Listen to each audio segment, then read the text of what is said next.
ნაწარმოები შეიცავს თამბაქოს ნაწარმის, თამბაქოს აქსესუარის ან მოწყობილობის მოხმარებას. ნუ აიძულებთ ბავშვებს ისუნ თქვენ თქვენი კვამლი. მოწევა მამნებელია თქვენი ჯანმრთელობისათვის.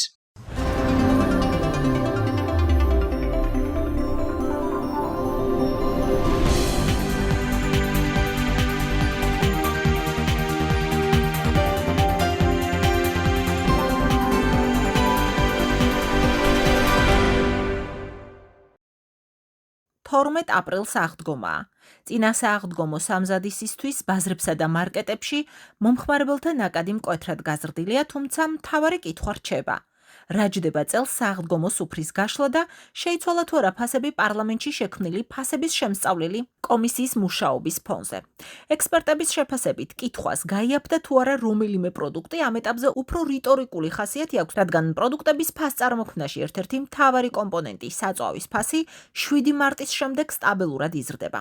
ეს ზრდა კი პირდაპირ აისახება თითქმის ყველა პროდუქტის ღირებულებაზე და გამონაკლისი სურსათი ვერ იქნება. გაზრდილია კომუნალური ხარჯებიც. 1 აპრილიდან ელექტროენერგიის ტარიფი 5 თეთრით გაიზარდა. თბილისისა და რეგიონების მიხედვით ფასის ზრდა 17-დან 33%-მდე მერყეობს. ეს კი იმას ნიშნავს, რომ გაძვირების ტალღას შემდეგ თვეებშიც უნდა ველოდოთ. რაც შეეხება სააღდგომო პროდუქტებს.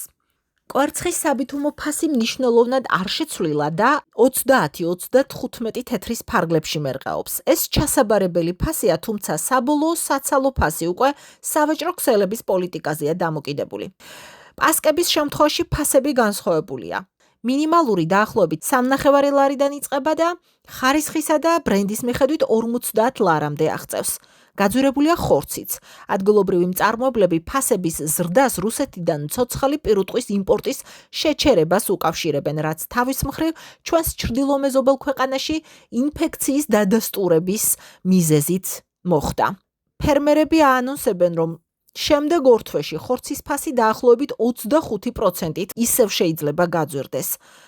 ეს რაც შეეხება ბაზრის მიმოხილვას. ახლა მოვისმინოთ, როგორ გრძნობენ მოქალაქეები სურსათის გაძვირებას საკუთარ ჯიბეზე. ყველაფერი ძვირია ძალიან საგრძნობლად. დღეს რო დაუშვათ რაღაცას გადაიხდი, ხვალ-მიხვალ და იგივეში უკვე მომატებული ფასი. პირველადი მოხმარების რაც არის, ანუ შაქარი, ფქვილი და ასე შემდეგ რა. რო გადავხედოთ 10 წლის უკანველ ფასებს და დღევანდელ ფასებს, აი რადიკალურად განსხვავებული. ხილზეც და ხორცეს რა თქმა უნდა. ალბათ ხორცეული. ხორცი და თევზი. ხილი რა, ხილი გაძვირდა განსაკუთრებით. მაგალითად, გაუყინავი ხორცი. არის მომენტი ხილი, რომ ვერ ვყიდულობთ ახლა ბავშვებს რამდენი უნდათ. ხორცი, უფრო ხორც პროდუქცია. მე მარტო რო ვცხოვრობ, ჩემთვის ცოტა ესეთი ძვირი ძალიან ძნელია. რა ვიცი, ალბათ საქართველოში პურის ფასი გაძვირდა საკმაოდ. წლები ვიყავი საზღვარგარეთ წასულ და იქიდან აქ ჩამოსულს იმდენად მეძვირა ყველაფერი. საკმაოდ ორჯერ და სამჯერ არის გაძვირებული ბოლო 5 წლის განმავლობაში. ვინ როგორ? აი ახლა აგერ აფთიაქში შევედი 50 ლარისაც ამდებია. ყველაფერი რო გაძვირებულია და რას? ვიყიდე 2 კვირისა, თელი კვირისა რო ვიყიდე 60 და რაღაცა უნდა გადამეხადო. პასკა აუცილებელია. შეღებილი კვერცხი აუცილებელია. ეს ორი რამე აუცილებელია. დანარჩენი უკვე სანთლები. ნუ გააჩნია რა, კვერცხი რა ეღირება, პასკა რა ეღირება. აი ენდრო აგრა ერთი შეკვრა 40 თეთრი, ისა 2 და 50-ია. აი 2 წელი ვიყიდე 5 ლარი გადავიხადე. აი დიდრუნი 1000 ლარი გიდა და თვის ეკონომივით და 200-300 ლარი. 200-ში რა მოდის აი? უბრალოები გაყინული და ფაშტა ტაბლა. სოფელში ვცხოვრობ, ქათამის სახლში მყავს, კვერცხის სახლში მაქვს. ახლა ფქვილი მიმაქვს პასკისთვის და რა ვერ გეტყვით ეგრე. ქალაქელებს უნდა შეეკითხოთ ყველაფერს რო ყიდულობ. რა ჯდება, ძვირი ჯდება. რა 200 ლარამდე. ეკონომია თაკეთებელია. ძალიან უჭირთ, აი ახლა ბადრიდან მოვდივარ და არაფერი არ მომაქვს. პენსიაზე ვიყავი, პენსია წამლის ფული არის რა. იმასაც არ აყოფნის. წამლის ფულად არ აყოფნის. გატირება არის ძალიან. როგორ ფასოს გიცე როგორ ვარიანტი არის. ძალიან გაჭირდა. ძვირია. ყველაფერი ძვირდება, ყველაფერი გაძვირებულია. საშინელებაა, ვეღარ ვჭდებით, მაგრამ როგორიღაც რაღაცებს ვახერხებ, ძალიან მინიმალური. რასაც ყოველდღე მუშაობ, იმას ყოველდღე ხარჯავ და არ მყოფნის ორი ბავშვი ყავს სახში და ძლივს ვახერხებთ. კომისიამ რო გააძვირა, ხო იმას? აი რა გაიაფდა. თქვენც ხო იცით, რომ არ არის საკმარისი, რომელ ბიუჯეტზე საუბარი. ძალიან ძვირია. აი ბიუჯეტი რა არის, თქვენს დაგჭირდება თამბოს. რა ვიცი, მინიმუმ 1000 ლარი. რამე რო შეისყიდო ნორმალური. საქსტატის მონაცემებით სურსათისა და უალკოჰოლო სასმელების ჯგუფში ფასები წლიურად 7.5%-ით გაიზარდა. მონაცემები აჩვენებს, რომ ფასების ზრდა თითქმის ყველა ძირითად სასურსათო კატეგორიას შეეხო. ყველაზე მაღალი ზრდა დაფიქსირდა თევზეულზე 21.2%, გაძვირებულია ხილი და ყურძენი 13.4%, პური და პურპროდუქტები 9.6%, ხორცი და ხორცპროდუქტები 9.6%, ზეთი და ცხიმი 7.7%, შაქარი, ჯემი და სხვა ტკბილეული 5.3%, ბოსტნეული და ბახჩეული 4.9%, რძე, ყველი და კვერცხი 4.5%. ჩაი, ყავა და კაკაო 3.8%, მინერალური და წყარო წყალი, ასევე უალკოჰოლო სასმელები და ნატურალური წვენები 2.1%. ეს ციფრები იმას გეუბნებათ, რომ წელს საღდგომო სუფრა მინიმუმ 7.5%-ით უფრო ძვირი დაგიჯდათ, ვიდრე შარშან. ფასების შემსწავლელი კომისიად კი თითქმის 2 თვეა მუშაობს, თუმცა ბაზარზე რეალური ცვლილება ამ დრომდე არ ჩანს. პროდუქტების გაიაფებას ვინღა დაეძებს, ფასების შენარჩუნებაც კი ვერ ხერხდება. გაძვირება კი გრძელდება. და ამ ფონზე ვფიქრობ, სრულიად ლეგიტიმურია ხალხის კითხვა. თუ კომისია მუშაობს, რატომ არ იგრძნობა შედეგი მოქალაქეების ყოველდღიურ ხარჯებში? რასთან გვაქვს საქმე? რეალურად მოქმედ მექანიზმთან თუ მხოლოდ ფორმალურ პროცესთან, რომელიც ფასებზე ვერასდროს ვერანაირ გავლენას ვერ მოახდენს. წინა წლებისგან განსხვავებით წელს წინა საღდგომოდ მუნიციპალიტეტების პოსტებში ერთი და იგივე ფორმულირება განსაკუთრებით თვალშისაცემია პრემიერ-მინისტრის დავალებით. თუმცა გაურკვეველია, ეს სამუშაოები წლების განმავლობაში ჩვეულებრივად სრულდებოდა და უბრალოდ არ ხმაურდებოდა, თუ პირიქით არ სრულდებოდა სათანადოდ და სწორედ ამიტომ გახდა საჭირო პრემიერის ჩართვა. ამ ფონზე ჩნდება კითხვა, რატომ იქცა წელს ეს პროცესი ერთიან საჯარო მესიჯად? საუბარია სასაფლაოების მოწესრიგებაზე. რატომ გახდა საჭირო პრემიერის სახელის წინ წამოწევა იმ საქმეში, რომელიც მუნიციპალიტეტებს ისედაც პირდაპირ ევალებათ? მსგავსი შინაარსის ტექსტები მუნიციპალიტეტების უმრავლესობამ სხვადასხვა დროს, მაგრამ იდენტური შესავლით გაავრცელა. პოსტებს თან ერთვის ფოტო და ვიდეო მასალა, სადაც ნაჩვენებია სასაფლაოებამდე მისასვლელი გზებისა და მიმდებარი ტერიტორიების მოწესრიგების პროცესით. თითქმის ყველა მათგანში ხაზგასმულია, რომ სამუშაოები პრემიერ-მინისტრის დავალებით მიმდინარეობს. თუმცა, როგორც თვითმმართველობის საკითხების სპეციალისტი და დროას მთავარი რედაქტორი მაგდა პაპიაშვილი განმარტავს, მუნიციპალიტეტებს ასეთი სამუშაოების შესრულება პრემიერის მითითების გარეშე ევალებათ. მისი თქმით, ადგილობრივი თვითმმართველობის კოდექსის მიხედვით მუნიციპალიტეტების ექსკლუზიურ ფუნქციებში შედის როგორც სასაფლაოების მოვლა და მოწესრიგება, ისე ადგილობრივი გზების ინფრასტრუქტურის მართვა და შენარჩუნება. ანუ საუბარია იმ ვალდებულებებზე, რომლებიც მუნიციპალიტეტებს კანონით პირდაპირ აკისრიათ და არ საჭიროებს ცენტრალური ხელისუფლების დამატებით მითითებებს. პოპიაშვილის შეფასებით, როდესაც მსგავსი სამუშაოები საჯაროდ პრემიერის დავალებად ფორმდება, ეს უკვე ადგილობრივი თვითმმართველობის დამოუკიდებლობაზე და მისი ფუნქციების აღქმაზე ეჭვებს და კითხვებს ბადებს.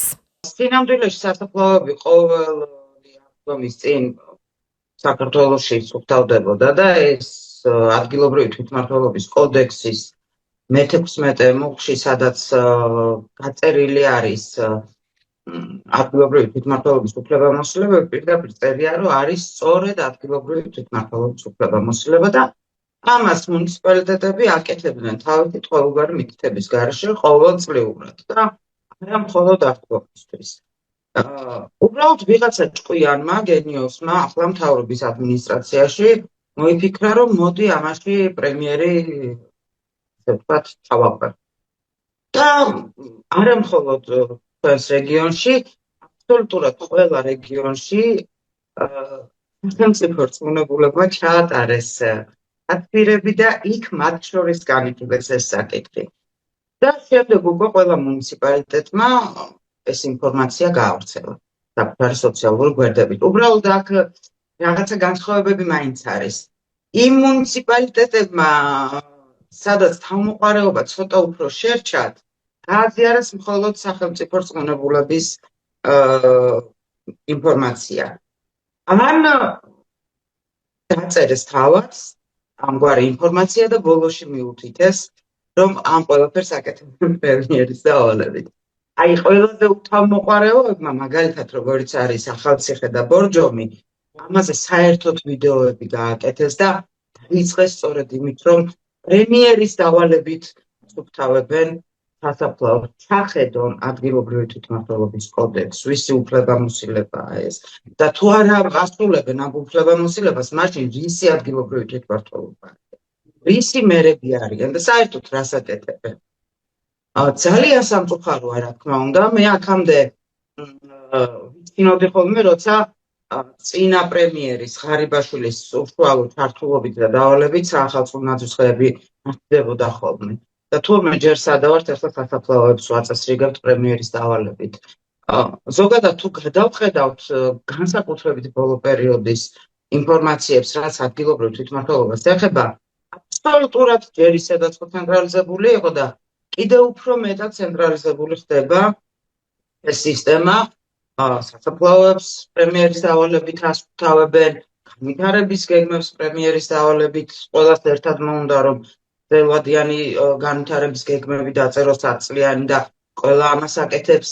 გრანტიც კი, რომელიც ადგილობრივ თვითმმართველობასთან დაკავშირებით გასცა სახელმწიფო გრანტების სააგენტომ, მუნიციპალიტეტების საკრებულოებისთვის ერთიანი რეგლამენტის შემუშავებას ითვალისწინებს. ანუ 64-ვე მუნიციპალიტეტს ერთი შაბლონით უნდა ჰქონდეს მიღებული საკუთარი რეგლამენტი, თითქოს აქამდე ეს საკრებულოები ვერ ფუნქციონირებდნენ საკუთარი რეგლამენტებით, ხო? და რაც მთავარია, ამ რეგლამენტებში თავის დროზე განვითარების პარტნიორობის განხები არის დახარჯული. უბრალოდ ცენტრალიზებულად არ ხდებოდა, სახელმწიფო მიერ გაცემული გრანტით არ ხდებოდა ეს. მოკლედ, იმით თქმა მინდა, რომ ჩვენ ადგილობრივი თვითმმართველობის ნასახით აღარ შეგვხვდა, მიუხედავად იმისა, რომ ქართული ოცნების ერთ-ერთი უმთავრესი დაპირება სწორედ დეცენტრალიზაცია და თვითმმართველობის რეფორმა იყო. ამას ემატება ისეთი ყურმოჭრილი მერები, როგორიც ჩვენ გვყავს ყველა მუნიციპალიტეტში, უბრალოდ აქ გამოირჩევიან კიდევ უფრო ისინი, ვინც განსაკუთრებულად ცდილობენ აი ამ თავისი მონობის დამტკიცებას. და მეტი არაფერი, რას იღებს ამით სახელმწიფო? ამით სახელმწიფო იღებს განუვითარებლობას, ამით სახელმწიფო იღებს სუსტ ადგილობრივ თვითმმართველობას, ამით სახელმწიფო იღებს სუსტ სერვისებს, რომელიც ადგილებზე მოქალაქეებმა უნდა მიიღონ. დაბალი გადაწყვეტილება უფრო სწორად კი საერთოდ არ არსებობა ადგილობრივ დონეზე მოუკიდებლობელი გადაწყვეტილებების მიღებისა.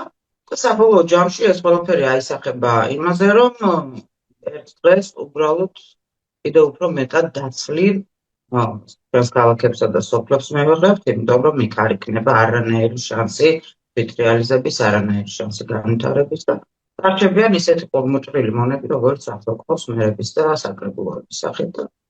ალბათ ეს იქნება ფინალი და ეს აქვს დაგეგმილი ოცნება. წალკაში ცოფის შემთხვევების გამოვლენის შემდეგ 3 კილომეტრის რადიუსში საკარანტინო ზონა დაწესდა. ცოფის შემთხვევის დადასტურებიდან კარანტინის გამოცხადებამდე 2 დღე გავიდა. 2 დღის დაგვიანებით 8 აპრილს გაავრცელა სურსათის ეროვნულმა სააგენტომ ინფორმაცია წალკაში ცოფის შემთხვევაზე, არადა ადგილობრივი მოსახლეობა სავარაუდოდ ინფიცირებული მელის შესახებ ჯერ კიდევ 6 აპრილს წერდა. ერთ-ერთმა მოქალაქემ სოციალურ ქსელში დაწერა, რომ ეზოში შეამჩნიეს მელია, რომელიც სავარაუდოდ ცოფიანი იყო, ხოლო კონტაქტში მყოფი ძაღლი თავს ცუდად გრძნობდა. მოქალაქე დახმარებას და შესაბამისი უწყების მოძიებას ითხოვდა. სურსათის ეროვნულ სააგენტოს რეაგირებისთვის კი 2 დღე დასჭირდა. რატომ დააგვიანა უწყებამ? რატომ გამოცხადდა კარანტინი 8 აპრილს და არა შემთხვევის დაფიქსირებისთანავე 6 აპრილს? რამდენად კრიტიკულია დრო ცოფის გავრცელების პრევენციისთვის და რა ღონისძიებებს გეგმავს უწყება ინფექციის სამართავად? ამ კითხვებით სურსათის ეროვნულ სააგენტოს მივმართეთ, თუმცა უწყებამ ოფიციალურ განცხადებაზე მიგვითითა და დამატებითი კომენტარი არ გაგვიკეთა. სააგენტოს გავრცელებულ განცხადებაში აღნიშნულია, რომ სოფლის მეურნეობის სახელმწიფო ლაბორატორიამ წალკის მუნიციპალიტეტში მელის პათოლოგიურ მასალაში ცოფი 6 აპრილს დაადასტურა.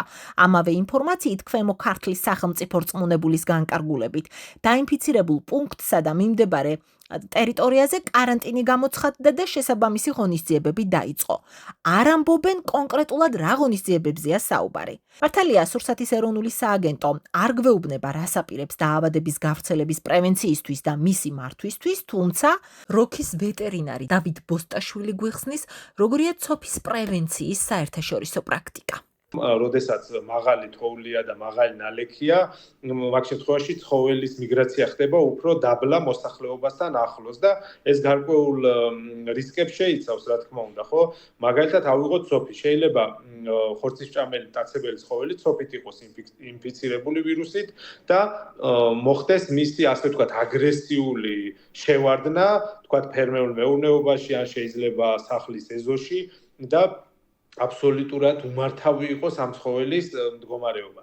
არის ესეთი ვაქცინა, რომელიც უშუალოდ თუ ასე ვთქვათ, ტყისპირა სოფლის ასე ვთქვათ, მოხდა ისა ცოფის ვირუსის კერის გაჩენა, ხო? ხდება აი ამ ტყის მასივის ვაქცინაცია, ოღონდ რას გულისხმობ? არის ესეთი საღეჭი ფორმის, როგორც საკვები ვაქცინა ესე ავიღოთ და გარეული მტაცებელი ცხოველებისთვის გამოიყენება. ანუ ფაერიდან ხდება ამ ვაქცინის ასე ვთქვათ, საფრენი აპარატიდან ასე ვთქვათ, გადმოყრა და ეს არ არის ვირულენტული ვაქცინა და გარეული მტაცებელი ცხოველი ამას თვითონ ჭამს, ასე ვთქვათ, საღეჭი ფორმის ვაქცინები არსებობს და არის ასეთი პრაქტიკა, მსოფლიოში ესეთი ვაქცინების წარმოება ხდება და უშუალოდ აი ესეთ მაღალთიან ზონებში და რეგიონებში გამოიყენება ამა თუ იმ დაავადების პრევენციისთვის. ვაქცინა არის ძალიან ბევრი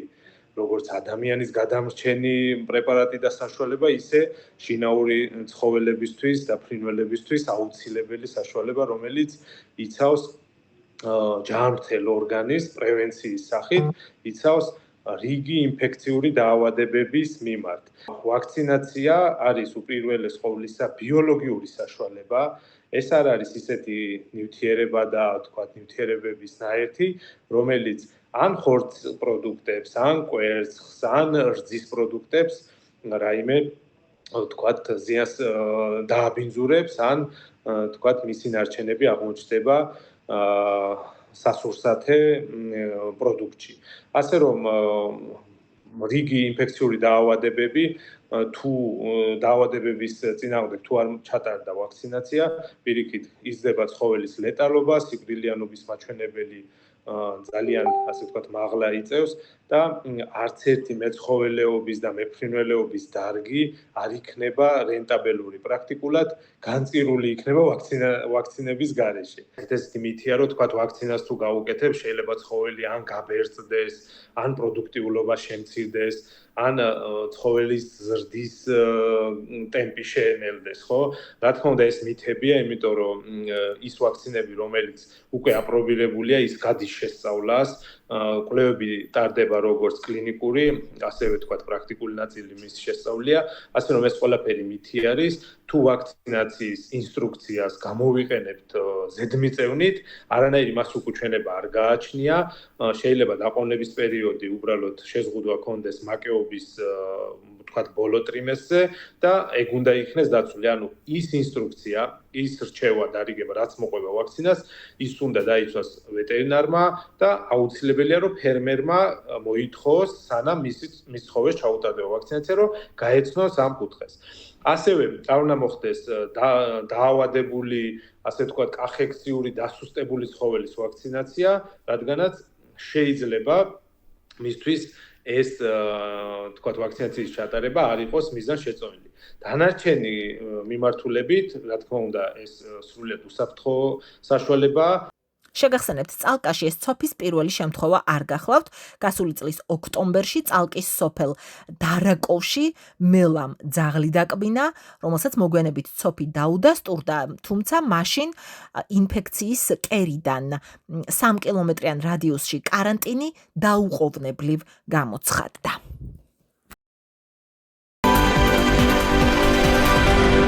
კადრში ახლა თქვენ ხედავთ, როგორ ჩაედინება ნაგავსაყრელიდან, დიდი ლილოს ნაგავსაყრელიდან გამოსული ტოქსიკური ნაჟური ლოჭინის მდინარეში. ეს წყალი შემდეგ თბილისის ზღვას უერთდება. ამ პროცესში სხვათა შორის ერთვება სამგორის არხიც, რომელიც ნაგვით ივსება და დაბინძურება ქალაქისკენ მიაქვს. ოფიციალურად უკვე დადასტურებულია, რომ დიდ ლილოში მძიმე ეკოლოგიური დარღვევებია. 10,000-ობით კუბური მეტრი ნარჩენი უკანონოდ არის განთავსებული ყოველგვარი კონტროლის გარეშე. არ არსებობს შესაბამისი ინფრასტრუქტურა და ტოქსიკური მასა პირდაპირ ხვდება მიწაში, წყალში, ჰაერში. საქმე უკვე სასამართლოშიც კი არის გადაცემული. სად არის გარემოს დაცვითი პასუხისმგებლობა ამ რეალობაში? მართველი ძალა ეკოლოგიაზე გვესაუბრება, ხო? ბოლო დროს ძალიან გააქტიურდნენ. ზღუდავს ძველი ავტომობილების იმპორტს გამონაბულქვის შემცირების მიზეზით. თუმცა სპეციალისტების დიდი ნაწილი ეჭვობს, რომ ეს რეალურ შედეგს ვერ მოგცემს. იგივე სურათია პლასტიკის ბოთლებზეც. ჯერ აკრძალვა დააანონსეს, შემდეგ გადაიდო ეს აკრძალვა. სპეციალისტები მიუთითებენ ქართული ოცნების არათანმიმდევრულ გადაწყვეტილებებსა და ბუნდოვან მიზნებზე. იმ დროს, როცა ყველაზე მწვავე პრობლემა, რომელიც დაუყოვნებელ რეაგირებას საჭიროებს, წლებია უყურადღებოდა. ადგილობრივები წლები ამბობენ, რომ ეხოცებათ პირუტყვი, ავადდებიან თავად თვითონ ადამიანები. ჰაერი, წყალი, მიწა დაბინძურებული აქ ყველაფერი ვიზუალურადაც, რასაც თქვენ ახლა ფაქტობრივად ხედავთ და ტოქსიკური ნივთიერებებით გაჟღენთილია ყველაფერი. ხალხი ზარალდება და სისტემა მაინც მშვიდად აგრძელებს საუბარს და არა მოქმედებას სხვათა შორის. ხან ერთ ინიციატივას წამოწევენ, ხან მერე უკან გაიწოვენ ამ თავის ინიციატივას. გარემოს დამცველების და მოქალაქეების კითხვა და პრეტენზია ძალიან მარტივია. თუ ეს არ არის პრიორიტეტი, რასაც ახლა ჩვენ კადრში ერთად ხედავთ, მაშინ რა არის? დიახ, დიდი ლილოს ნაგავსაყრელი დიდი ხანია ერთი სოფლის პრობლემა აღარ გახლავთ, ეს მთელი ქალაქის ეკოლოგიური საფრთხეა. ეს ნაგავსაყრელი 2010 წლიდან ფუნქციონირებს და თავიდანვე სხვათა შორის არაერთი სერიოზული ხარვეზით აშენდა, ამას მაშინაც კი გარემოს დამცველები მიუთითებდნენ. მათ შორის არის ის, რომ არ არსებობდა სრულფასოვანი გაწმენდითი სისტემა და ნარჩენების მართვის სტანდარტები იყო სრულად უგულებელყოფილი და დარღვეული. დღეს აქ ყოველდღიურად ტონობით ნაგავი იყრება და ამ პროცესში წარმოიქმნება სწორედ ნაჟური წყალი, ეს ეგრეთ წოდებული ლიქვატი, ხო, ტოქსიკური სითხე, რომელიც შეიცავს მძიმე მეტალებს, ქიმიურ ნაერთებს, ბაქტერიებს. ოფიციალურადაც არის აღიარებული, რომ პოლიგონზე არსებობს მთელი რიგი პრობლემები და საჭიროა მისი რეაბილიტაცია. დიდი ლილოს საინიციატივო ჯგუფის მიერ წლების განმავლობაში გაჟღერებული პრობლემები სახელმწიფომ სხვათა შორის თავადაც დაადასტურა და აღიარა. გარემოს დაცვის სამინისტროს ინსპექტირების სამსახურმა სახალხო დამცველის მიმართვის საფუძველზე ჩაატარა კვლევა და საკმაოდ დიდი ასე ვთქვათ დარღვევები აღმოაჩინა. თქვენ ამ დარღვევების შესახებ დიდი ლილოს ნაგავსაყრელის წინააღმდეგ, ანუ ამ საინიციატივო ჯგუფის Facebook გვერდზე შეგიძლიათ ნახოთ და ასევე აქტში ნომერი 004-698.